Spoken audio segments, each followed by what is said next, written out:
ముఖ్యంగా గడిచిన 3 రోజులుగా జరిగిన అసెంబ్లీ సమావేశాలు, అందులో జరుగుతున్న తీరు తెన్నులు, మళ్ళా స్మితా సబర్వాల్ గారు చేసిన వ్యాఖ్యలు, ప్రభుత్వ స్పందన, నిరుద్యోగులకు ఎన్ని వాగ్దానాలు చేసినా మరి వారెక్కడ కూడా సంతృప్తి చెందని పరిస్థితి, ఇవన్నిటిపైన ఈరోజు లైవ్ డిబేట్ పెట్టడం జరిగింది. కాంగ్రెస్ పార్టీల, కాంగ్రెస్ ప్రభుత్వంలో ఒక అసమర్థ ముఖ్యమంత్రి ఏ విధంగా చేస్తుండు, ఏ విధంగా తన పాలన ఉన్నది, ఏ విధంగా ఇష్యూస్ బేస్డ్ పైన మాట్లాడుతుండు అనే దృష్టికి తీసుకురావడం. ముఖ్యంగా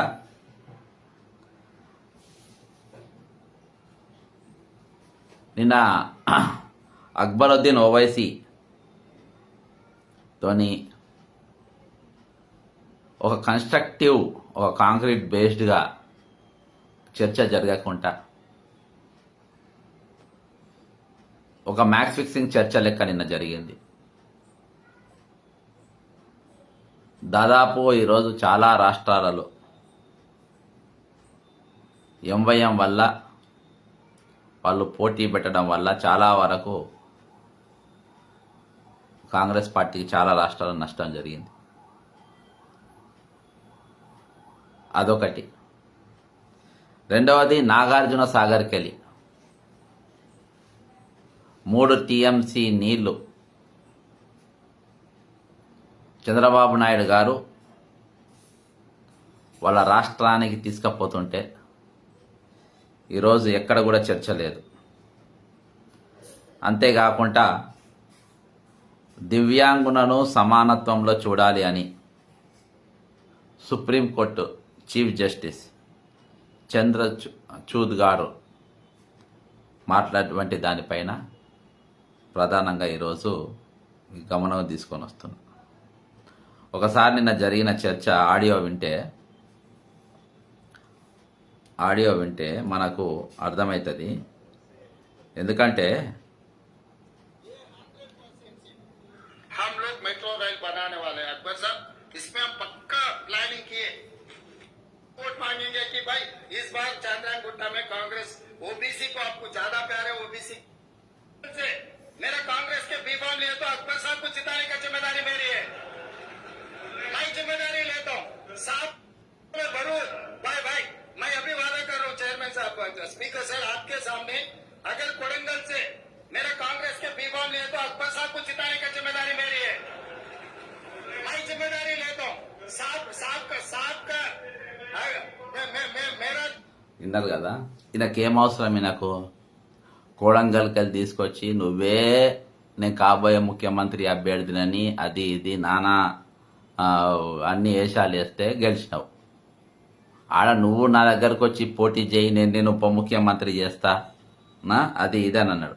ఆయన గాలి తీసినట్టు ఆయన But I would like to come on record and say that I am happy कि दफ्तर दारुल इत्तेहादुल मुस्लिमीन में ही रहेगा। मजलिस इत्तेहादुल मुस्लिमीन के दफ्तर दारुसलाम से ही अकबर ओवैसी का जनाजा जाएगा. విన్నరా? నేను సచ్చే వరకు ఎంఐఎంలోనే ఉంటా, అండ్లకెళ్ళి ఎండ్లకెళ్ళి కూడా రాను, నాకు అవసరం లేదని నేను అన్నాడు. అన్నీ అవసరం ఏమున్నది, పండుకున్న లేపు తన్నించుకోవడం ఎందుకంటున్నా ఈ సందర్భం. అనాలెందుకు, తన్నించుకోవాలెందుకు?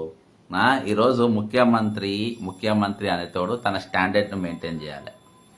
తన స్టాండర్డ్ను మెయింటైన్ చేయకుండా దిగజారి ఒక అది రాని హిందీలా వచ్చి రాని హిందీలా దానిలోని మాట్లాడుకుంటా ఈరోజు నువ్వు ఏది కోడంగల్కురా, నేను చీఫ్ ఏజెంట్గా ఉంటా, నేను టైం ఎందుకు వేస్ట్ చేయాలని ఎక్కువ ఇన్లే మీరు వినండి. తర్వాత కోడంగల్కు వస్తే నేనే చీఫ్ గెస్ట్ ఏజెంట్గా ఉండి నేను నిన్ను గెలిపిస్తా అని అంటే ఆయన అసలు అవసరమే లేదు, నేను ఉండేంత వరకు ఇళ్ళనే ఉంటా అంటే చీఫ్ మినిస్టర్ అంటాడు. అందుకని నేను టైటిల్లో వేయాలి, అదే పెట్టిన కాంగ్రెస్ పార్టీలో అసమర్థ ముఖ్యమంత్రి అని పెట్టి, సమర్థుడు కాదు, అన్ని విషయాలలో అసమర్థుడు.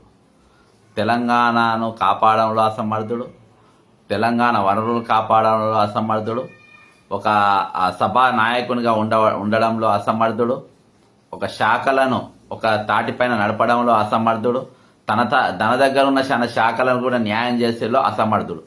కాబట్టి కాంగ్రెస్ పార్టీలో మునుపెన్నలు లేని విధంగా ఈరోజు ఒక పెద్ద అసమర్థుడు ఈరోజు ముఖ్యమంత్రిగా ఉన్నాడు. నిజంగా కాంగ్రెస్ పార్టీ అంటే నేను అలా పుట్టి పెరిగినటువంటి రాజకీయాలలో 34 సంవత్సరాల పుట్టి పెరిగినటువంటి వ్యక్తిని. ఈరోజు నేను చాలా హ్యాపీగా ఉన్నా. ఇటువంటి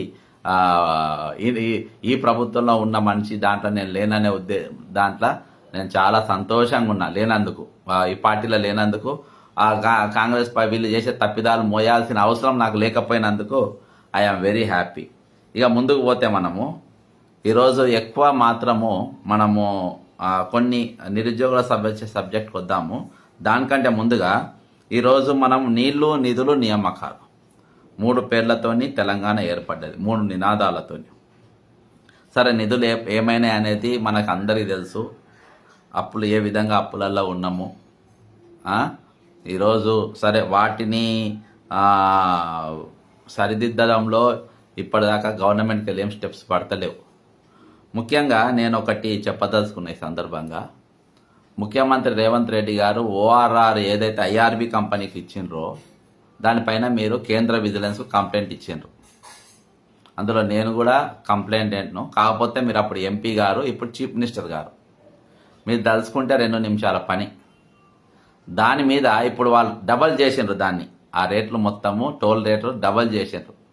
అప్పుడు 2 కోట్లు వచ్చేది, ఇప్పుడు దాదాపు 3-3.5 కోట్ల వరకు డైలీ ఆదాయం ఉండే పరిస్థితి.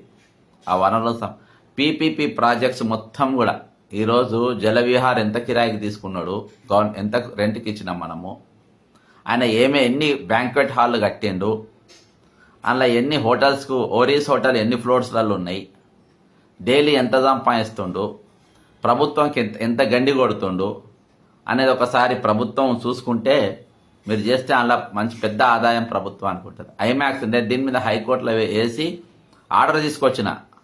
అప్పుడు ఉన్న ప్రభుత్వం, అప్పుడున్న విజిలెన్స్ దాంట్లో వాళ్ళ దగ్గర వసూలు చేపించడంలో పూర్తిగా విఫలమైపోయింది. ఎందుకంటే హైకోర్టు డైరెక్షన్ విజిలెన్స్కి ఇచ్చింది, గవర్నమెంట్ కూడా ఇచ్చింది. ఇవాళ వరకు కూడా దస్బాల్లా హోటల్ కానీ, జలవిహార్ కానీ, స్నో వరల్డ్ కానీ, ఇవి ఐమాక్స్ థియేటర్ కానీ, ఇవెవ్వరు కూడా డబ్బులు కడతలేరు వీళ్ళు.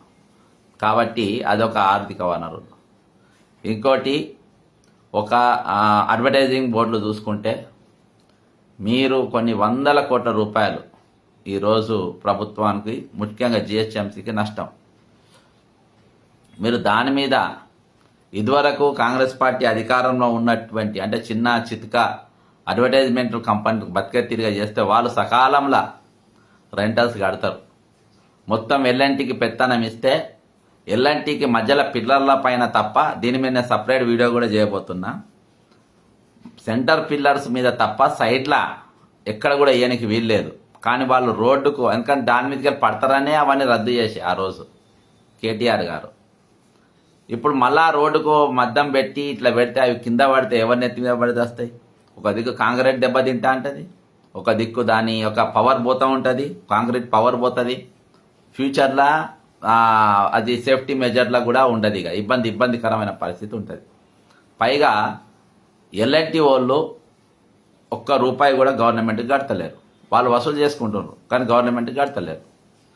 కాబట్టి దీనిపైన కూడా, అంతేకాకుండా సెంటర్ లాలీపాప్స్ ఏవైతే పెడతాయో వాటిపైన కూడా, ఇవన్నిటి మీద పెడితే కొన్ని 100 కోట్ల రూపాయలు ప్రభుత్వానికి వచ్చి చేరుతాయి వీటిపైన.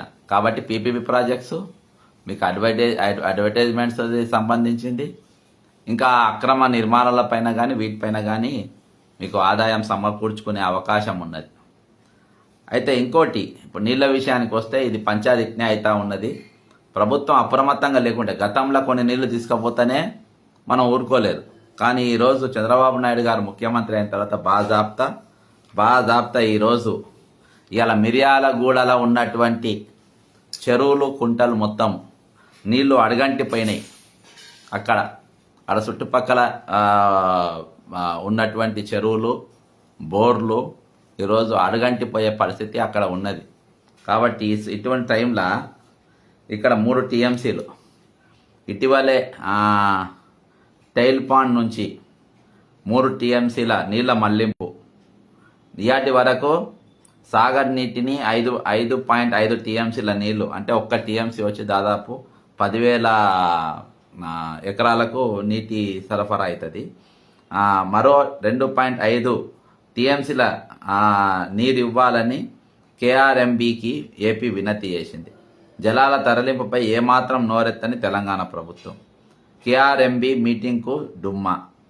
అయితే ఈరోజు కృష్ణా జలాలను ఆంధ్రప్రదేశ్ యథేచ్ఛగా మళ్లించుకోబోతుంటే తెలంగాణ ప్రభుత్వానికి చీమ కుట్టినట్టు కూడా లేదు. దీనికి ఎందుకు మాట్లాడతలేరు? ఇంజనీర్లు ఎందుకు మాట్లాడతలేరు? ఇక్కడ ఉన్న చీఫ్ ఇంజనీర్ ఎందుకు మాట్లాడతలేరు? ఇది కరెక్టా రాంగా? దీనిపైన ప్రభుత్వం ఎందుకు స్పష్టత చేస్తలేదు? ముఖ్యంగా మరి నల్గొండకు పెద్ద ఎత్తున నష్టం జరుగుతూ ఉంటే కృష్ణా రివర్ మేనేజ్మెంట్ బోర్డు నిర్వహణ బడ్జెట్ విడుదలకు సంబంధించి ఇరు రాష్ట్రాలు సోమవారం కేఆర్ఎంబీ ప్రత్యేక సమావేశాన్ని నిర్వహించింది. ఇందులో ఏపీ ఈవెన్సీ నారాయణ రెడ్డి, ఈఎన్సీ నారాయణ రెడ్డి పాల్గొన్నారు. మన దగ్గర ఇక్కడ ఉన్న అధికారులు వీళ్ళందరూ కూడా పాల్గొన్నారు. అంతేకాకుండా ఇప్పటికి తెలంగాణకు 8 కోట్లను అదనంగా విడుదల చేశామని వారు చెప్పిండ్రు. సరే, వాళ్ళు పైసలు ఇచ్చిండ్రు, అదంతా ఓకే. కానీ నీరు ఏ విధంగా పోయినాయి? నీరు తీసుకుపోవడం వల్ల ప్రభుత్వం ఏమన్నా అనుమతులు ఇచ్చిందా? దీనిపైన ప్రభుత్వం మాట్లాడాల్సిన అవసరం ఉన్నది. ఈరోజు ఏ విధంగా నీళ్లు పోతున్నాయి? ఆ నల్గొండ రైతులేమో ఇబ్బంది పడతా ఉన్నారు చాలా తీవ్రంగా. అలా ఉన్న నాయకులు మాట్లాడలేని పరిస్థితులలో ఈరోజు ఉన్నారు. ఇరిగేషన్ మంత్రి అక్కడికి చెందిన వ్యక్తే. మరి ఈ విధంగా నీళ్లు పోతా ఉంటే మరి ఎందుకు మౌనంగా ఉన్నారు అనేది ఒక తెల్లం చేయాల్సిన అవసరం ఉన్నది. మనం మాట్లాడకుండా ఉంటే ఈరోజు, ఎందుకంటే బాస్ గారి పైన ఆయన మీద ఉన్న ప్రేమాభిమానాల వల్ల ఈరోజు ఏం చేయకుండా అట్నే మౌనంగా ఉంటే ఇంకా ఇబ్బందులు పడే పరిస్థితి ఉన్నది. ఇప్పటికి 3 రోజులు గడిచిపోయినప్పటికీ ఇవాళ ముఖ్యమంత్రి గారు, మేము గతంలో ప్రభుత్వం చాలా సీరియస్గా, ఇప్పుడున్న పోలీస్ వ్యవస్థ చాలా సీరియస్గా పనిచేస్తుంది దేని మీద, మన ఫోన్ ట్యాపింగ్ పైన. ఫోన్ ట్యాపింగ్ గురించి అసెంబ్లీలో చర్చకు ఎందుకు వస్తలేదు? అప్పుడు ఉన్నటువంటి వ్యక్తులు అసలు ఎట్లకెళ్ళి మొదలైంది? అసెంబ్లీకి వెళ్ళి ఎవరైనా ఒక ఎమ్మెల్యే గారు మీరు ఒకటి మాట్లాడాలని కోరుకుంటున్నారు, ఎవరైనా ఒకరు, అసలు శ్రీనిధికి వెళ్ళి ఎన్ని సిమ్లు కొన్నారు? శ్రీనిధి ఆడిటింగ్ ఎందుకు చేస్తలేరు? సీతక్క గారు పంచాయతీరాజ్ మంత్రి, రూరల్ డెవలప్మెంట్ మినిస్టర్గా ఉన్నటువంటి సీతక్క గారికి మేము ఎన్నోసార్లు రీప్రజెంటేషన్ ఇచ్చినాము. ఆమెకు ఎన్నో తీర్లో పోయినాయి, బయట కూడా మాట్లాడినాం, రీప్రజెంటేషన్ పంపినాము, చీఫ్ సెక్రటరీ పంపినాం. ఇయాల్టి వరకు అదే విద్యాసాగర్ రిటైర్మెంట్ ఎంప్లాయీస్ కొనసాగిస్తూ ఉన్నారు. మరి ఆయనను ఎందుకు కొనసాగిస్తుండ్రు? ఆయన మీద చర్యలు ఎందుకు లేవు? ఎన్ని లక్షల సిమ్లు కొన్నారు? 5,400 కోట్లు బడ్జెట్ ఉన్నటువంటి దాంట్లో ఒక రిటైర్డ్ ఎంప్లాయీని పెట్టాల్సిన అవసరం ఏమున్నది? ఆయన కింద ఎందరు ఏజీఎంలు ఉన్నారు? వాళ్ళందరూ చేస్తున్న పనులేంది? వాళ్ళకి ఇస్తున్న జీతాలేంది? ఈరోజు అనేక మంది నిరుద్యోగులు రోడ్లపైన తిరుగుతూ ఉన్నారు. మీరు రిటైర్మెంట్ ఎంప్లాయీస్ ప్రభుత్వం రాగానే తీసేస్తామని చెప్పిండ్రు. 1,049 మంది ఉన్నారు. మరి రిటైర్మెంట్ ఎంప్లాయీస్ ఎందుకు తీస్తలేరని చెప్పేసి బీజేపీ కానీ బీఆర్ఎస్ కానీ ఏ ప్రభుత్వం కూడా ఎందుకు అడుగుతలేరు? రియాలిటీకి శ్రీనిధి పైన ఆడిటింగ్ ఎందుకు చేస్తారని ఎంఐఎం కానీ సిపిఐ కానీ ఎవరు కూడా ఎందుకు అడుగుతలేరు? రియాలిటీ వరకు సిట్టు పేపర్ లీక్ దానిపైన సిట్ వేసిండ్రు. ఆ సిట్ ఏమైందని ఎందుకు అడుగుతలేరు? అసెంబ్లీలా ఎందుకు మాట్లాడతలేరు? ఇవాళ జరుగుతున్న చర్చ మొత్తం మ్యాక్స్ ఫిక్సింగ్ బ్రదర్. ఇవాళ అసెంబ్లీలో జరుగుతుంది మ్యాక్స్ ఫిక్సింగ్. అలా జరుగుతుంది ఒక సురభికి తలపించినటువంటి డ్రామాల మధ్యలో నడుస్తున్నది. ఎందుకంటే వీళ్ళ బాస్ మేఘా కృష్ణారెడ్డి, వీళ్ళందరూ కూడా బాస్ వచ్చేసి మేఘా కృష్ణారెడ్డి. కాబట్టి ఇందులో ముఖ్యమైన అంశాలు ఏవి కూడా చర్చకు రావు, అవసరం ఉన్న చర్చకు రావు. ఈరోజు గతంలో జరిగిన తీర్మానాలపైన చర్చకు రావు. వరంగల్లా గత సంవత్సరంన్నర 2 సంవత్సరాల క్రితము రైతు డిక్లరేషన్ అని పెట్టిండ్రు. అధికారం రాగానే ధరణి రద్దు అని చెప్పిండ్రు. ధరణి రద్దు పైన ఒక కమిటీ వేసిండ్రు. ఆ కమిటీ రిపోర్ట్ వచ్చిన తర్వాత తీయాలి. కమిటీ రిపోర్ట్ రాకముందు ధరణిలో ఏం జరిగిందో మీకు తెలియదా ముఖ్యమంత్రి గారు? ధరణిలో జరిగిన లొసగులు ఏందో మీకు తెలియదా? ధరణి పేరు పైన ఎన్ని భూములు గుంజుకుందో మీకు తెలియదా? ధరణి కంపెనీ ఎవరి చేతుల్లో ఉంది తెలియదా? ఎవరి చేతుల్లో ఉందో వాళ్ళు నీకు దోస్తులు గారా? వాళ్ళు ఎవరో నీకు తెలియదా? వాళ్ళతో నీకు పరిచయం లేదా? మరి నువ్వు ఎంపీగా ఉన్నప్పుడు ధరణి నడిపేటోళ్ళ కంపెనీల పేరు నువ్వు ఎన్నిసార్లు వెల్లడించినావు? ఎన్నిసార్లు మాట్లాడినావు? వాళ్ళు అక్రమంగా దోసుకున్న భూములు ఎన్నని చెప్పి ఎన్నిసార్లు మాట్లాడినావు? ఈరోజు ఊర్లల్లో పల్లెలలో పడి భూములు గుంజుకున్న పరిస్థితిని నువ్వు ఎంతగానో తీసుకొని వచ్చినావు? ఇవన్నీ నువ్వు మాట్లాడవాను? ధరణి పైన చర్చ ఎందుకు లేదు? ధరణి రద్దు గురించి ఎందుకు మాట్లాడతలేరు? ఇంకా కమిటీలు తొక్కా తోలిది అంతేంది? నవీన్ మిట్టల్ అనేటోని ఎందుకు ఉంచింది? ఇంకా నవీన్ మిట్టల్ అనేటోని ఎందుకు మాట్లాడుతుంది ఈరోజు? నవీన్ మిట్టల్కి ఏం పని అక్కడ? కాబట్టి వాళ్ళందరినీ అదే విధంగా కొనసాగిస్తూ వీళ్లకు లాభం చేకూరే విధంగా వీళ్ళు పనులు చేసుకుంటూ పోతా ఉన్నారు. రిటైర్మెంట్ ఎంప్లాయీస్ను తీసేయకుండా అదే విధంగా కొనసాగిస్తూ ఉన్నారు. ధరని రద్దు చేయకుండా అదే విధంగా కొనసాగుతూ ఉన్నది. సిట్ క్వశ్చన్ పేపర్ లీక్ పైన 7 నెలలైంది ప్రభుత్వం వచ్చి. ఇయాటి వరకు ఏ చర్యలు లేవు. ఇయాటి వరకు ఆయనకు బొకే ఇచ్చి పంపినరు. రేపు ఏ విధంగా పరీక్షలు జరుగుతాయో ఏమో అనే ఒక చాలా అనుమానాలతో ఈరోజు పిల్లలు ఎగ్జామ్స్ ప్రిపేర్ అవుతా ఉన్నారు. వాళ్ళు చేసినటువంటి ఈరోజు 30,000 పోస్టులు ఆల్రెడీ నింపినాం, ఇంకా 30,000 నింపుతామని అన్నారు. 30,000ల్లో 9,200 పోస్టులలో 3,000 పోస్టులు మిగిలేపా గురుకులం పోస్టులు. నీ ఏది డౌన్ మెరిట్ ప్రకారం నువ్వు తీసినందుకు ఈరోజు కామెంట్స్ కూడా వస్తున్నాయి దానిపైన.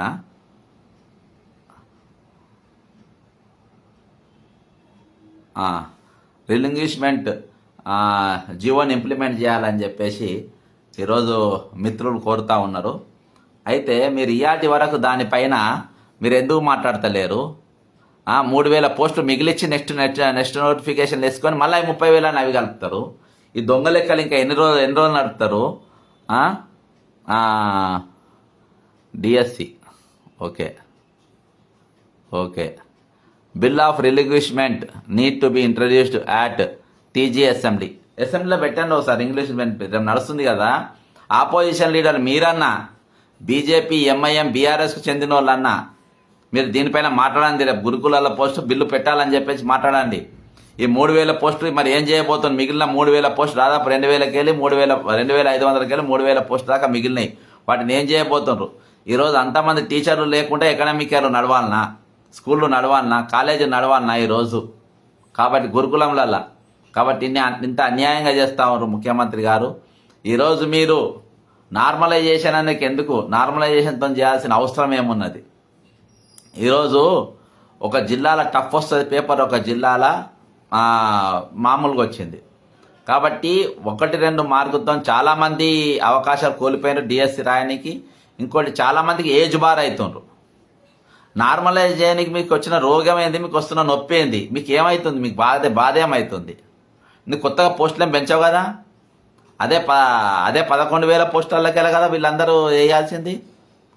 వాళ్ళు ఒకసారి వాళ్ళకు ట్రయల్ చేసుకుంటారు. మీరు ఎగ్జామ్ పోస్ట్ పోన్ చేయరు, యాజ్ ఇట్ ఈస్గా నడుపుతారు. మీరు తర్వాత 63 పోస్టులు వేయడానికి మీకు ఏ కోట్ల చట్టాలు ఏవి అడ్డం రావు. గ్రూప్ 1కు దానికి 2 రోజులు ఎక్స్టెన్షన్ ఇస్తారు. దానికో 1,50,000 ఫామ్స్ అదనంగా వస్తాయి. కానీ 1:100 అడిగితే మాత్రం మీకు రోగం వస్తుంది. ఈరోజు ఎంతమంది అవకాశాలు కోల్పోయినారు 1:100 ఇవ్వకపోవడం వల్ల? ఎంతమంది ఏజ్ బార్ అవుతుండ్రు?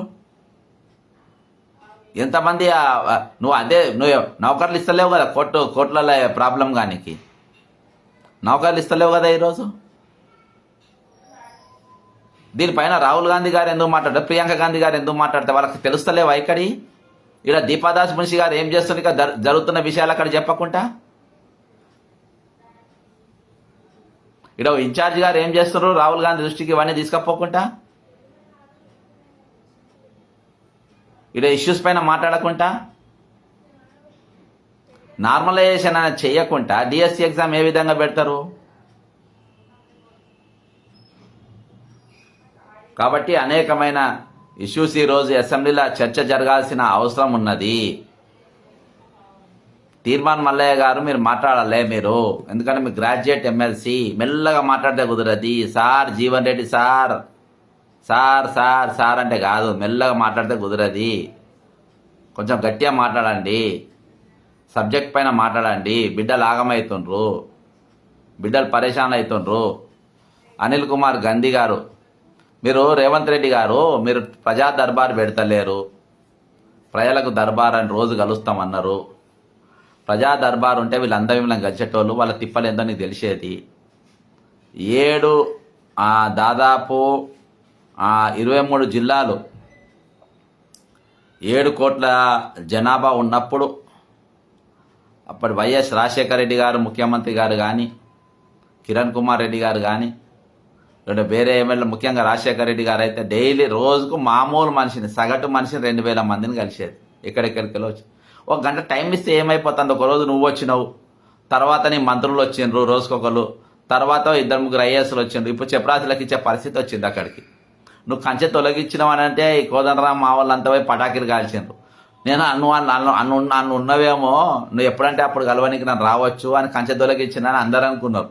నేను అలా లేనప్పుడు కంచె ఎందుకని కంచె తీసుకపోయి నువ్వు ఇంటికాడ వేసుకున్నావు. ఆ కంచె ప్రగతి భవన్ దగ్గర ఉన్న కంచె తీసుకపోయి నువ్వు ఇంటి దగ్గర వేసుకున్నావు. ఇక్కడ నీకు అవసరం లేదు. కాబట్టి ముఖ్యమంత్రి వీళ్ళందరినీ కలుస్తే వీళ్ళ బాధ ఏందో తెలుస్తుంది. నీకు పబ్లిక్తో అటాచ్మెంటే లేదు. ఇప్పుడు అయిపోయినా నువ్వు సోది పెడతావు, ప్రెస్లల్లా ఆడ ఈడ సోది పెడతావు. ఆ సోది మేము వినాలి. అసెంబ్లీలో నువ్వు కోడంగల్కి వచ్చి నువ్వు పోటీ చేయి, కోడంగల్లో పోటీ చేస్తారా? ఆయన ఆల్రెడీ నువ్వే చెప్పనీకి, నీకేం పని? కోడంగల్లో పోటీ చేయమని చెప్పనీకి. నువ్వు వాళ్ళ పబ్లిక్ తరపున నిలబడ్డా, పబ్లిక్ తరపున ఏం చేయాలో అది నువ్వు మాట్లాడలే. నార్మలైజేషన్ గురించి మళ్ళీ ఒకసారి ఆలోచించు. నువ్వు నార్మలైజేషన్ గురించి దయచేసి ఎమ్మెల్యేలు అందరూ కూడా మీరు మాట్లాడండి. ఇది కాంగ్రెస్ పార్టీ, ఇది దయచేసి మీరు ఒకటి అర్థం చేసుకోవాలి. కాంగ్రెస్ పార్టీ ఉన్న ఎమ్మెల్యేలు, ఇది కాంగ్రెస్ పార్టీ, ఇది రేవంత్ రెడ్డి పార్టీ కాదు. ఇది గుర్తుపెట్టుకోండి. మీరు స్వేచ్ఛగా ఉండకుంటే ఇదే ఇబ్బంది అవుతుంది, ప్రజలందరికీ ఇబ్బంది అవుతుంది. ఈరోజు పబ్లిక్ మొత్తం ఇబ్బంది అవుతుంది. ఈరోజు మీరు మౌనంగా ఉండడం మాత్రం కరెక్ట్ కాదు. టెట్ నార్మలైజేషన్ అనేది చేయాలి ఖచ్చితంగా. నువ్వు ఒంటెద్దు పోకడ పోయి ఇష్టం వచ్చినట్టు చేస్తా అంటే నడవద్దు రేవంత్ రెడ్డి గారు. దయచేసి మీరు అర్థం చేసుకోండి. మీరు జనాల బాధలు అర్థం చేసుకొని, జనాల తిప్పలు అర్థం చేసుకోండి. ధరణి వల్ల నువ్వు ఏమైనా లబ్ధి పొందితే చెప్పది. నాకు ఇక్కడ వరకు నేను లబ్ధి పొందిన అక్కడ, కాబట్టి నేను రద్దు చేస్తానని చెప్పు. నువ్వు లబ్ధి పొందినావు అని తెలుసులే అందరికి, కానీ నువ్వు ఏమేమి లబ్ధి పొందినావో ఏందో కూడా చెప్తాను త్వరలో. నువ్వు లబ్ధి పొందే ఉంటే లబ్ధి పొందే చెప్పు. నీకు ఈ పిల్లల దాంట్లో నీకు లబ్ధి అయితే ఏమి ఉండదని అనుకుంటున్నా నేను. పిల్లల దాంట్లో నీకేం లబ్ధి ఉండదని అనుకుంటున్నా, ఈ నిరుద్యోగుల దాంట్లో. కాబట్టి వాళ్ళు అడిగిన నువ్వు వాళ్ళకి ఇస్తే వాళ్ళ పుణ్యాన ఈరోజు కాంగ్రెస్ ప్రభుత్వం అధికారంలో ఉంది. సమర్థమైనంత కాంగ్రెస్ పార్టీలా అసమర్థ ముఖ్యమంత్రిని పెట్టుకున్నారు వాళ్ళు. మరి ఏం సాధిస్తారో వాళ్ళు, రాహుల్ గాంధీ గారు, ప్రియాంక గాంధీ గారు. టెట్ నార్మలైజేషన్ కేసు అప్డేట్ చెప్పండి సార్. అది నడుస్తుంది బ్రదర్, కోర్టులో ఎప్పుడు వస్తుందో తెలియదు కదా. వేసిండ్రు, ఒక 7-8 మంది అయితే కేసు వేసిండ్రు.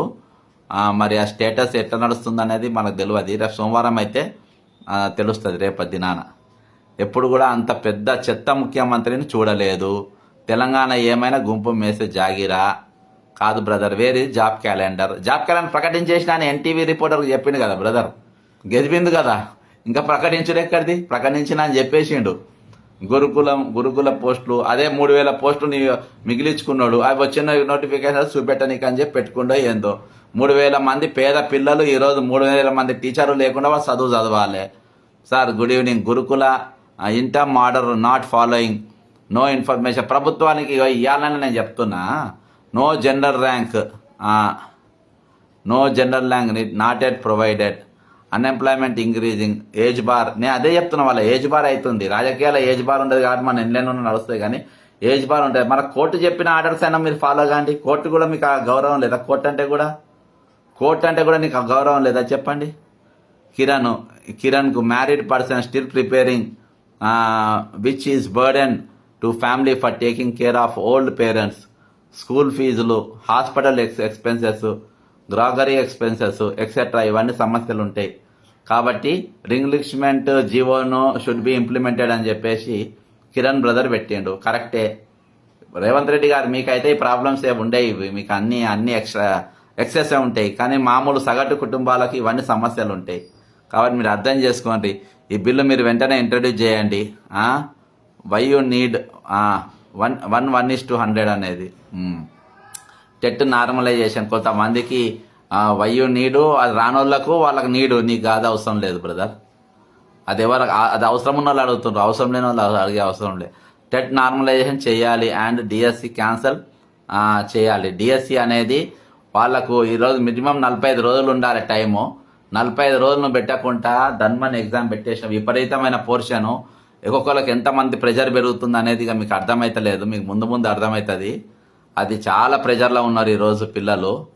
కాబట్టి మీరు విజయాలు కళ్యాణ్ కేటీ ఇది పెద్ద స్కామ్. తెలంగాణ రిసోర్సెస్ లాంగ్ టర్మ్లో అదే టీఎంసీ గురించి 3 TMC నాది స్మాల్ ఇష్యూ కాదు. అదే నేను చెప్తున్నా, అందుకే నేను లైవ్ పెట్టని కారణం ఇది.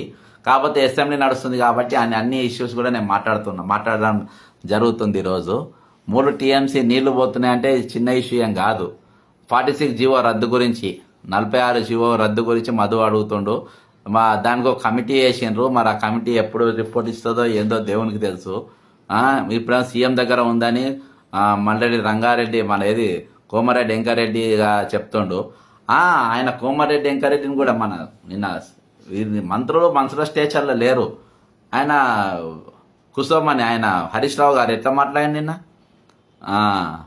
బ్రదర్ యూ డోంట్ హ్యావ్ ఏమో నాకేమో రైట్ లేదని talk about Rahul Gandhi. Okay brother, Rahul Gandhi గురించి మాట్లాడే రైట్ నాకు లేదని పవన్ పటేల్ అంటుండు. సరే బ్రదర్, రాహుల్ గాంధీ గురించి మాట్లాడే హక్కు నాకు ఉందో లేదో వాళ్ళు చెప్తారు, ఢిల్లీలో ఉన్న వాళ్ళు చెప్తారు నాకు ఉందో లేదో. కానీ సగటు మనిషిగా నేను మాట్లాడగలుగుతా. ఎందుకంటే రాహుల్ గాంధీ గారి ముఖం చూసే ఇక్కడ ఓట్లు వేసింది. అర్థమైందా? మేము 179 కేసులు గత ప్రభుత్వం పైన వేసినాం. మరి నువ్వు ఏం కొట్లాడినావో నాకు తెలియదు, నీ పేరు ఎప్పుడు ఇన్లే. ఈరోజు చాలామంది మాట్లాడుతున్నారు రూలింగ్ గవర్నమెంట్ వచ్చినాక. నంబర్ 1, రాహుల్ గాంధీ గారు ఉన్న ఖాళీలు మొత్తం నింపుతామన్నారు. ఖాళీలు 2,67,300 పోస్టు ఖాళీలు ఉన్నాయి. నా దగ్గర మొత్తం డేటా ఉంది, నీకు ఇస్తా. కాకపోతే ఎన్ని ఖాళీలు ఉన్నాయో దానిపైన ముందు శ్వేతాపత్రం విడుదల చేయండి. ఎన్ని పోస్టులు ఇచ్చిందో, ఏ డిపార్ట్మెంట్లు ఇచ్చిందో, జీవో నంబర్లో ఎవరని నింపి వాళ్ళ పేర్లతో సహా జీవో నంబర్ శ్వేతాపత్రం విడుదల చేయండి. నిన్న కూడా నేను డిమాండ్ చేసిన. ఈరోజు చిక్కడపల్లి లైబ్రరీకి వచ్చి రాహుల్ గాంధీ గారు, ప్రియాంక గాంధీ గారు సరూర్నగర్ స్టేడియంలో వచ్చి మాట్లాడారు. ఈరోజు ఇంతమంది దీక్షలు చేసి ఇంతమంది కొట్లాడుతూ ఉంటే మాకు హక్కు లేకుంటే ఎవరికి ఉంటుంది హక్కు? ఇంకా యూ డోంట్ హ్యావ్ రైట్ అంట. Joke my words. ఇంకెవరు, నార్సింగ్ రేణుక గారు. టెట్ నార్మలైజేషన్ చేయాలి తెలంగాణలో లీడర్. నా గురించి ఎందుకులే, TET normalisation movie my sir 2 years నుంచి గ్రూప్ 1కి ప్రిపేర్ అవుతున్నా. వాళ్ళు చాలామంది ఉన్నారు. ప్లీజ్ పోస్ట్ పోన్ అడగండి. మీ కాళ్ళు పట్టుకుంటున్నాం బ్రదర్. నేను ఎందుకు లేను, నేను మీకోసం ఎక్కడికంటే అక్కడికి ఉన్న మొన్న 12 రోజులు దీక్ష కూడా చేసిన. కాబట్టి ప్రభుత్వానికి చిత్తశుద్ధి లేదు. మణికంఠ సంగేపు గవర్నమెంట్ ఎంప్లాయీస్ ఎస్డీస్ పిఆర్సీ పెండింగ్ అంట. రేవంత్ రెడ్డి గారు పిఆర్సీ రేణుకా గీకూరు నార్మలైజేషన్ చేయాలి సార్. నర్సింగ్ తెలంగాణ నా గురించి ఎందుకు లేదు sir. Madhu Kalyan job my words are clearly scrutiny 1:100 పోస్టులకు తక్కువ కాకుండా 1:100 గ్రూప్. కళ్యాణ్ మధుమోహన్ సార్ పెద్ద స్కామ్, ఇది పెద్ద స్కామ్. కుల గణన గురించి ఏమైంది? కులాల గణన గురించి ఏమైంది అది కూడా అసెంబ్లీలో చర్చ జరగాల్సిన అవసరం ఉంది. ఈరోజు ఇంతవరకు దాని సబ్జెక్ట్ ఎత్తలేదు. కాబట్టి మీరు ఎలక్షన్స్ మాట్లాడి అయిపోయిందని నడవది, మేము గుర్తు చేస్తాం. డిఎస్సి వాళ్ళ నిండా ముంచిండ్రు, విన్నారా? ఇప్పుడు గ్రూప్ 2 ఎందుకు పోస్ట్పోన్ చేశారు? వీళ్ళని కూడా నిండా ముంచటానికి చూస్తున్నారు, అంతే కదా. చిన్న వరంగల్ చేయండి ఫ్రెండ్స్, లైవ్ రీచ్ పెరుగుతుంది. Government employees 5D PRC pending. Government employees PRC పెండింగ్లు ఉందంట. అనిల్ ఎప్పుడు కూడా ఇంత చెత్త ముఖ్యమంత్రిని చూడలేదు. జాబ్ క్యాలెండర్ ఏమైంది? 1:100 కావాలి గురుకులం పోస్టుల గురించి. మ్యారీడ్ పర్సన్స్ కాబట్టి వీళ్ళందరి సార్ గ్రూప్ 1 స్పోర్ట్స్ కోటాలో 4 పోస్టులు ఉంటే 1:50 రేషియోలో 200 మెంబర్స్కి తీసుకోవాలి. కానీ ఓన్లీ 36 మెంబర్స్ని తీసుకున్నారు. ఇదివరకు కూడా నా దగ్గరికి సబ్జెక్ట్ వచ్చింది. మరి మీరు ఎందుకు రేవంత్ రెడ్డి గారు మీరెందుకు 200 మందిని తీసుకునే బదులుగా మీరెందుకు 50 మిగిలిచ్చిండ్రు? 36 మెంబర్స్ని ఎందుకు పిలిచిండ్రు? 200 మందిని పిలుచుకోవచ్చు. భరత్ రెడ్డి గారు అడుగుతున్నారు. భరత్ రెడ్డి ఇవేవి కూడా మనవి కాదు, ఇదంతా జనంకెళ్ళి వచ్చేటి. ఏ జనం అయితే మీకు ఓట్లు వేసిండ్రో, ఏ జనం ఓట్లతోని మీకు గెలిచిండ్రో, ఏ జనంతో ఈరోజు మీరు అధికారం మీద పీఠం పైన కూర్చొని స్వేరా విహారం చేస్తుండ్రో, ఏ ప్రజాస్వామ్య ముసుగుల మీరు ఈరోజు నియంత్రణతో పోకడలు పోతా ఉన్నారో, మీరు ఏ విధంగా పోలీసును విద్యార్థులపైన కానీ లేకుండా నిరుద్యోగులపైన ఏ విధంగా వాళ్ళ లాఠీలు జులిపిస్తున్నారో వాళ్ళే. ఈరోజు నమస్తే గుంపు మేస్త్రి అంట. గుంపు మేస్త్రి పేరు నువ్వే పెట్టుకున్నావు బ్రదర్. అది అలా నీకు నామకార్థం అయిపోయింది గుంపు మేస్త్రి. Postpone group 1 please stand with serious aspirants. Yes no postpone లే. గ్రూప్ 1 ఎవరు పోస్ట్పోన్ లేరు. వాళ్ళు డేటా ఇస్తుండ్రు. టెట్ నార్మలైజేషన్ ఎలా సార్? అది కోర్టులనే తేలాలి. కోర్టుల రేవంత్ రెడ్డి గారు ఏమైనా మీ మీద దయదలుస్తే తప్ప జాబ్ క్యాలెండర్ ఎప్పుడు అసెంబ్లీలో పెడతారు? ఏపీ హైకోర్టు జడ్జిమెంట్ ఉంది సార్ దానిపైన. ఇంతకుముందు భరత్ రెడ్డి అడిగింది దానిపైన ఉన్నది. టెట్ నార్మలైజేషన్, గంగాధర బ్రాహ్మణం, మణికంఠ జాబ్ క్యాలెండర్ ఎప్పుడు అసెంబ్లీలో ప్రకటించలేదు. ఆయన చెప్పేసినా అయిపోయిందని మనమేం లేదని మొన్న జర్నలిస్టు దబాయించడం వస్తారు. మీరు గూగుల్లో చూడండి, గూగుల్ సెర్చ్లో చూస్తే మీకు దొరికిపోతుంది. కాబట్టి pharma job alert, TET normalization ఎక్కువ జాబ్ క్యాలెండర్దే అడుగుతుండ్రు. జాబ్ క్యాలెండర్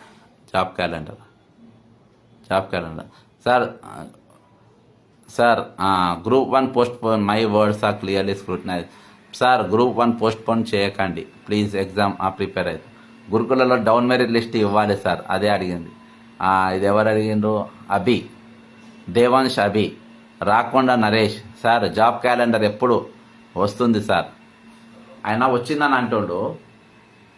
ముఖ్యమంత్రి దృష్టిలో ఆల్రెడీ జాబ్ క్యాలెండర్ వచ్చేసింది. అర్థమైందా? ఆల్రెడీ నౌకర్లు వచ్చేసినాయి. 30,000 మంది వేసేస్తున్నారు. నెక్స్ట్ 30,000 మంది ఇంకా వాళ్ళకు కూడా నౌకర్లు వచ్చేస్తాయి. వాళ్ళందరూ కూడా జాబులు చేసేస్తారు. కాబట్టి ఎవరు కూడా ఏం బెంగ పెట్టుకోవాల్సిన అవసరం లేదు అనే తీరుగా ముఖ్యమంత్రి గారు ఆల్రెడీ వాళ్ళు చెప్తా ఉన్నారు. కానీ ఒకటి ఏదున్నా కానీ ఒక విషయం ఏంటంటే ఖచ్చితంగా రేవంత్ రెడ్డి గారు మీరు ఈరోజు సుప్రీంకోర్టు చీఫ్ జస్టిస్ కూడా నిన్న బెంగళూరులో జరిగినటువంటి సమావేశాలను దీని మీద ప్రస్తావించిండు. ఏమన్నానంటే తెలుగులో ఇంగ్లీష్లో పెద్దగా వచ్చింది. దివ్యాంగులను సమానత్వంలో చూడాలి. CJI justice Chandrachud. దివ్యాంగులను సమానత్వంలో చూసేలా సమాజంలో మార్పులు రావాలని సుప్రీంకోర్టు ప్రధాన న్యాయమూర్తి జస్టిస్ డివై చంద్రచూడ్ అన్నారు. ఈ అంశంపై ప్రభుత్వాలు ఎన్ని చట్టాలు చేసినా అవి అమలు కావడం ముఖ్యం అని అన్నారు. బెంగళూరులో రాష్ట్ర ప్రభుత్వం రామయ్య లా కళాశాల సంయుక్త ఆధ్వర్యంలో శనివారం నిర్వహించిన function of India access ability సమ్మిట్కు ఆయన ముఖ్య అతిథిగా హాజరయ్యారు. తాను ఒక న్యాయమూర్తిగా కాకుండా దివ్యాంగ బాలికల తండ్రిగా, అంటే ఆయన పిల్లలు కూడా దివ్యాంగులు అని చెప్తున్నారు. మీరు వినాలే, స్మితా సబర్వాల్ గారు మీరు వినాలే. తండ్రిగా, దివ్యాంగ బాలికల తండ్రిగా ఈ కార్యక్రమానికి వచ్చానని అన్నారు. దివ్యాంగుల బాధలు, సవాళ్లు తనకు బాగా తెలుసునని పేర్కొన్నారు. ప్రజలు దివ్యాంగులను చూసి దృష్టి మారాలని అన్నారు. మీరే స్మితా సబర్వాల్ గారు మీ దృష్టి మారాలి. ఏమని మారాలి? సవాళ్ళను తనకు బాగా తెలుసు అన్నారు. స్మితా సబర్వాల్ గారు దివ్యాంగులను చూసే దృష్టి మారాలని అంటే నేను మీ పేరు పెట్టిన ప్రజలని బదులు. ఎందుకంటే మీరు చాలా చిన్నగా చీప్గా మాట్లాడతారు కదా, చాలా చీప్గా. అంటే మీ చీప్ వ్యక్తులు మీరు ఐఏఎస్ పాస్ అయిన చీప్ మనస్తత్వం గల్ల స్మితా సబర్వాల్ గారు మారాలని అన్నారు. వారు ఏదైనా సాధించేలా అవకాశాలను మనం కల్పించాలని అన్నారు. సవాల్ చేయ దమ్ముంటే స్మితా సబర్వాల్ గారు, దమ్ముంటే సీజే గారు నిన్న ఇచ్చిన స్టేట్మెంట్ గారు దమ్ముంటే మీరు సవాల్ చేయండి, దీన్ని ట్వీట్ పెట్టు. దమ్ముంటే నువ్వు ట్వీట్ పెట్టి ఇప్పుడు అన్నారు. తాను తన కుమార్తెలతో ఎంతో నేర్చుకున్నానని అన్నారు. సుప్రీంకోర్టు న్యాయమూర్తి జస్టిస్ బివి రాగరత్న మాట్లాడుతూ దివ్యాంగుల పట్ల ప్రజలకు అవగాహన, ఇప్పుడు నా భాషలో చదువుతా. డివి నాగరత్న మాట్లాడుతూ దివ్యాంగుల పట్ల స్మితా సబర్వాల్ గారికి అవగాహన కల్పించాలని అన్నారు. ప్రజలకు అన్నది కానీ నా భాషలో, ఎందుకంటే మీకు ప్రజల బాగా అవగాహన నీకు లేదు, నీకు సపోర్ట్ చేస్తున్న ఇద్దరు దరిద్రులకు లేదు. దివ్యాంగుల విజయ గాథలను సినిమాలలో చూసి వాటితో చైతన్యం తీసుకొస్తున్నారని ఆ ప్రక్రియ కొనసాగాలని అన్నారు. చట్టాలు కూడా వారికి అనుకూలంగా పనిచేయాల్సి ఉందని అభిప్రాయపడ్డారు. చట్టము అమలుపరిచే ఐఏఎస్ ఆఫీసర్ ఏం మాట్లాడిందనేది కూడా ఖచ్చితంగా నేను రేపు దినాన సుప్రీంకోర్టుకు నేను ఇంత ఒక కంప్లైంట్ ఫైల్ చేస్తున్నా, దీన్ని ఆధారం చేసుకుని. హైకోర్టు ప్రధాన న్యాయమూర్తి జస్టిస్ ఎస్వి అంజరి అంటే ముగ్గురు జస్టిస్లు మాట్లాడుతూ తమ పరిధిలో 800 మంది దివ్యాంగుల పనిచేస్తున్నారని, వారికి పనిచేసే విధానంలో శిక్షణలు ఇచ్చామని, సమాన అవకాశాలు కల్పించేలా చర్యలు తీసుకున్నామని వాళ్ళు తెలిపారు. ముగ్గురు చీఫ్ జస్టిస్లు గడ్డి పెట్టిండ్రు ఇవాళ. ఎవరికి? ఈమె పేరు తీయకుండా స్మితా సబర్వాల్ గారికి గడ్డి పెట్టిండ్రు. నేర్చుకోవాలి, ఇంగ్లీష్లో కూడా వచ్చింది, నేను ట్విట్టర్లో పెడతా. వాళ్ళు ఇచ్చిన మా స్టేట్మెంట్లు ఖచ్చితంగా వీళ్ళు వినాల్సిన అవసరం ఉన్నది, ఈమె నేర్చుకోవాల్సిన అవసరం ఉందని చెప్పి ఈ సందర్భంగా తెలియజేసుకున్న. గడ్డి ఈరోజు స్మితా సబర్వాల్ గారికి బెంగళూరులో గడ్డి పెట్టిండ్రు. పోయి కట్టలు కట్టుకొని తెచ్చుకొని ఇంట్లో కూర్చొని తినండి మీరు. ఇయాటికి ప్రభుత్వం రేవంత్ రెడ్డి మాట్లాడే దీని గురించి, ఆపోజిషన్ పార్టీలు మాట్లాడే దీని గురించి, వీళ్ళ పైన ఈమె పైన ఏం యాక్షన్ తీసుకున్నో తెలియదు. ఈమెను వెంటనే ప్రభుత్వానికి కేంద్రానికి సరెండర్ చేయాల్సిన అవసరం ఉన్నది. ఈరోజు ఆమె పైన ఈరోజు అందరు విరుచుకోబడతారు. శ్రావణ్ పసుల గారు, నేను ఆల్రెడీ హెచ్ఆర్సీలో కంప్లైంట్ ఇచ్చిన, కంప్లైంట్ ఫైల్ అయింది, డిఓపిటీలో కూడా ఇవ్వడం జరిగింది. ఖచ్చితంగా అన్ని విధాలుగా నిన్న పరీక్ష కండక్ట్ చేస్తే కూడా ఆమె దానికి స్పందించలేదు. ఆమె ఇరిగేషన్లో ఆమె స్కామ్లు గేమ్లు ఏమున్నాయో నేను దాని మీద ఇప్పుడు వర్కౌట్ చేస్తున్నా. అలా దొరికితే మాత్రం ఖచ్చితంగా ఈమె సిబిఐ, ఈడీ అన్నిట్లో లేస్తాయి ఈమె పైన. కాంగ్రెస్ ప్రభుత్వ అధికారం రాగానే ప్రభుత్వ ఉద్యోగాలు 3 డిఏలు తక్షణమే విడుదల చేస్తున్నారు, కానీ ఇంకా విడుదల చేయలేదు. దయచేసి విడుదల చేయగలరు. మీకే రేవంత్ రెడ్డి గారు ప్రభుత్వ కాంగ్రెస్ మీరు చెప్పినాట కాంగ్రెస్ ప్రభు అధికారంలో రాగానే ప్రభుత్వ ఉద్యోగస్తులకు 3 డిఏలు తక్షణం విడుదల చేస్తా అన్నారంట. మరి ఏడ విడుదల చేసింది ఏంటో మీరే చెప్పాలి. మీరే చెప్పాలి. స్పోర్ట్స్ జీవో చేస్తలేరు. స్పోర్ట్స్ జీవో కూడా అది గ్రూప్ 1 ఏపీలో చేసినట్టుగా ఇక్కడ కూడా 200 మందిని ఖచ్చితంగా పిలవాల్సిన అవసరం ఉన్నది. సంజు సకినం ఏమంటున్నా సార్, మామూలుగా అయితే 30,000 ఉద్యోగులకు సంబంధించి నోటిఫికేషన్ ఆర్సీ నంబర్లు ఇవ్వాలి. సమాచార హక్కు చట్ట ప్రకారం పంపిన ఖాళీలు నోటిఫికేషన్ వివరాలు అడుగుదాం సార్, తప్పకుండా ఇస్తారు. ఖచ్చితంగా అడుగుదాం బ్రదర్, ఖచ్చితంగా అడుగుదాం. ఇప్పుడని పనిచేస్తా. Group 1 post phone right, okay, ఇవన్నీ ఓకేనా బ్రదర్? కాబట్టి ప్రభుత్వం ఇప్పుడైనా గ్రూప్ 1 PNR 1:100 చేయాలని, టెట్లో నార్మలైజేషన్ చేయాలి సార్, ప్లీజ్ సపోర్ట్ మీ. ఖచ్చితంగా బ్రదర్, అందరం కూడా సపోర్ట్ చేస్తున్నాం, అందరూ కూడా మాట్లాడుతున్నాం. దాదాపు మన 12 రోజులు మేము దీక్ష చేసినాం దీనిపైన. దయచేసి మీ పరిధిలలో మీరు ఏ విధంగా దీని మీద మాట్లాడగలుగుతారో మీరు ఖచ్చితంగా మాట్లాడండి. హమీషా సోమా MIT USAలో ఇండియన్ ఫిజికలీ హ్యాండిక్యాప్డ్కి స్కాలర్షిప్ ఇచ్చి చదివిస్తున్నారు. Smita Sabharwal should learn from the USA to respect our own physically handicapped people. ఈమె చాలా గ్రేట్ అనుకుంటుంది. ఈమె స్మితా సబర్వాల్, మా హర్మిషా గారు Smita Sabharwal is thinking very great about her and she is thinking that she is very knowledgeable.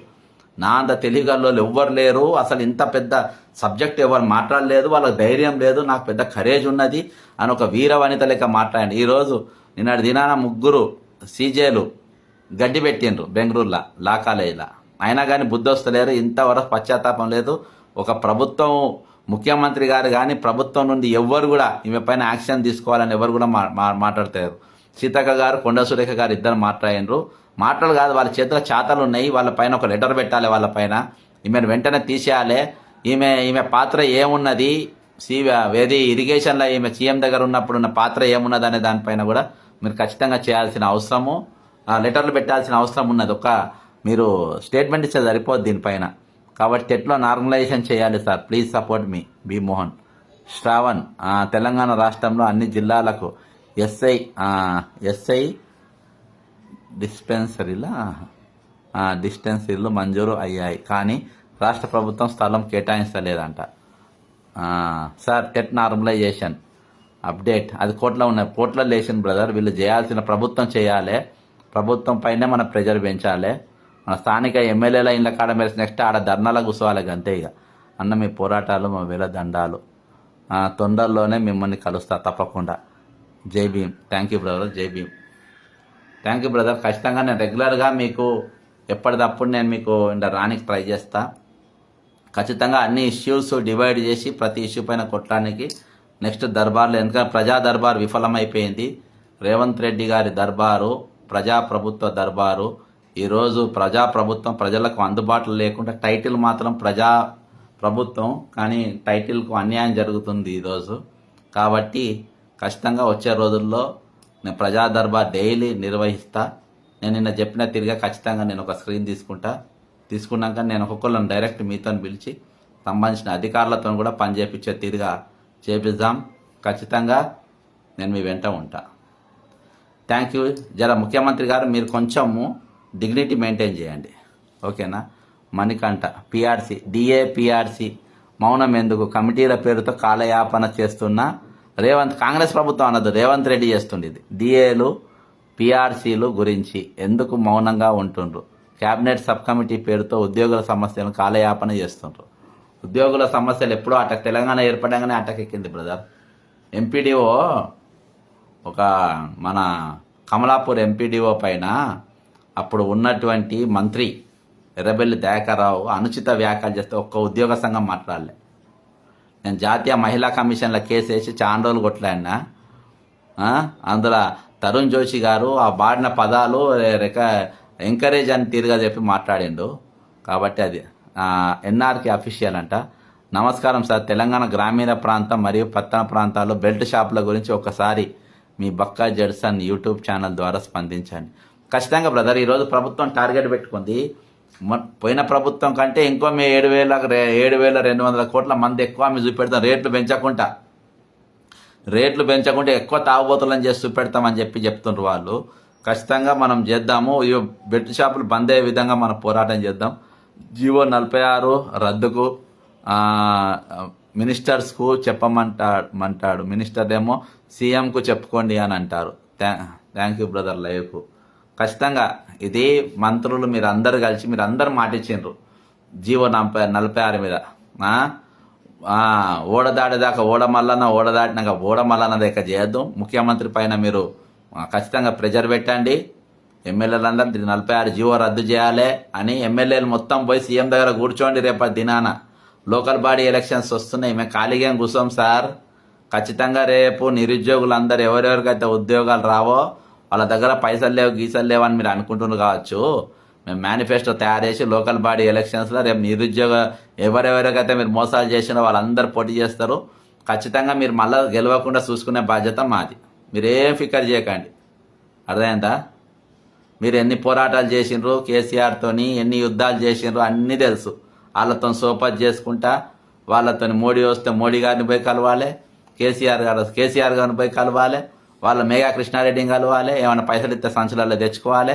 మీరు బతికిన బతుకులన్నీ మాకు తెలుసు. మీరేం పోరాటం చేయలే, బొంగు చేయలే, పుణ్యానికి మంత్రులే కూర్చున్నారు. కానీ అంటే అందరిని అంటలేను నేను, అలా కొంతమంది ఉన్నారులే మంత్రులు ఎవరైతే 46 జీవో పైన మాటిచ్చి మోసం చేసినరో వాళ్ళ గురించి చెప్తున్న వాళ్ళు. అలా ముఖ్యంగా కోమారెడ్డి వెంకరెడ్డి గారు మీరు మాట ఇచ్చి ఈరోజు వేస్ట్ సీఎం అంట. వేస్ట్ సీఎం టోటల్ ఇండియాలో ఇవ్వాలి ఇవ్వాలి. అందుకని చెప్పిన అసమర్థ ముఖ్యమంత్రి టైటిలే అది పెట్టిన. కాబట్టి 46 జీవో మినిస్టర్లు ఎమ్మెల్యేలు మీరు సీఎం దగ్గర పోయి కూర్చోవాలి, ఖచ్చితంగా అది రద్దు చేపియాలి. మీరు టెట్ నార్మలైజేషన్ మీరు చేపియాల్సిన బాధ్యత మీది. ఈరోజు 1:100 చేయాల్సిన బాధ్యత మీది. మెగా డిఎస్సి మీరు మేనిఫెస్టోలో చెప్పిండ్రు, అది చేయాల్సిన బాధ్యత మీది. కాబట్టి గురుకులం పోస్టులు మీరు రింగ్లిష్మెంట్ యొక్క జీవోను మీరు అమలు చేయాలి. కాబట్టి ఖచ్చితంగా ఇవన్నీ చేయాల్సిన అవసరం ఉంది. తక్షణం మీరు స్మితా సబర్వాల్ పైన కూడా యాక్షన్ తీసుకోవాలి. ధరని వెంటనే రద్దు చేస్తామని రద్దు చేయాలి. డిఏపిఆర్సి మీరు ఇస్తామని చెప్పిండ్రు, అది మీరు వెంటనే ఇవ్వాలి. అధికారం రాగానే ఇస్తామని చెప్పిండ్రు, మీరు ఇస్తామని తప్పకుండా డిఏపిఆర్సి మౌనం కమిటీల పేరుతో కాలయాపన చేసుకుంటే వెంటనే వాళ్ళకి ఇవ్వాలని చెప్పేసి కోరుకుంటున్నా. ప్లీజ్ టెట్ నార్మలైజేషన్ చేయాలని మళ్ళీ అవే వస్తున్నాయి కామెంట్స్. కాబట్టి అందరికీ థ్యాంక్ యూ. ఖచ్చితంగా నేను రెగ్యులర్గా మీకు టచ్లో ఉంటా. మన తొలి వెలుగు ఉండి నాకు ఎక్కువ ఆయనతో బాగా సోపర్ చేసిన మధ్యలో బక్క జడ్సన్ అఫీషియల్ ఛానల్లో మీరు సబ్స్క్రైబ్ చేసుకోండి. ఖచ్చితంగా జీవో 29 రిమూవ్ చేయాల్సిన అవసరం ఉన్నది. కరెక్ట్, ఇది చేయాలి. దీనివల్లనే ఇప్పుడు అన్ని అనర్థాలకు మూలమైపోయింది ఆ జీవో. అది వెంటనే రద్దు చేయాలి. ఖచ్చితంగా మీరు ఇప్పటిదాకా సబ్స్క్రైబ్ చేసుకున్న వాళ్ళందరూ కూడా బక్క జడ్సన్ అఫీషియల్ మీరు సబ్స్క్రైబ్ చేసుకోండి, షేర్ చేసుకోండి, లైక్ చేయండి. నెక్స్ట్ స్క్రీన్ మీద రానికి ట్రై చేస్తా. అప్పటి వాకను నేను మీకు రెగ్యులర్గా లైవ్లో టచ్లో ఉంటా. నా నంబర్ 98663238. నేను పర్సనల్ గ్రీవెన్సెస్ కూడా హ్యాండిల్ చేస్తా. No Google Pay, no PhonePe, అన్నీ అంత ఫ్రీ. Thank you. జై తెలంగాణ, అమరవీరులకు జోహార్.